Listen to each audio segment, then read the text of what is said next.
C'est vers 10 h ce matin qu'une mini-tornade a provoqué de nombreux dégâts, notamment sur le village de Fourques dans les Pyrénées-Orientales. Toits arrachés, arbres déracinés, 25 maisons ont été touchées. Une habitante nous raconte. Tout notre salon de jardin s'est fait propulser en l'air sur une dizaine de mètres. Les arbres ont commencé à tomber de part et d'autre de notre jardin et les trampolines ont volé. Enfin, tout était balayé, soulevé comme des pailles, un peu partout en fait. Et ça a duré longtemps ? Je crois pas. Ça paraît long. Je pense que ça a duré 30 secondes peut-être. La mini-tornade était accompagnée de grêles et de pluies violentes.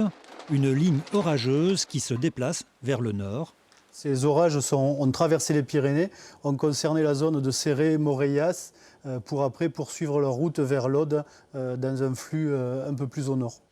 Il s'agit d'un épisode méditerranéen typique qui, à cette période de l'année, ne devrait pas provoquer de grosses inondations. Il faut surtout éviter en fait, de circuler parce qu'on l'a vu cet après-midi, les orages peuvent être violents. Ça ne va pas apporter de grosses inondations parce que les cours d'eau sont très bas, mais c'est surtout de la prudence le courant de la nuit et pour faire en sorte que cet événement se termine avec de l'eau sur les sols, mais pas de conséquences négatives sur les territoires. Sur Montpellier, il est tombé moins de 250 mm de pluie en 2017, alors que la moyenne annuelle est entre 650 et 700 mm. La ligne orageuse devrait passer sur l'Hérault et le Gard en fin de nuit, début de matinée.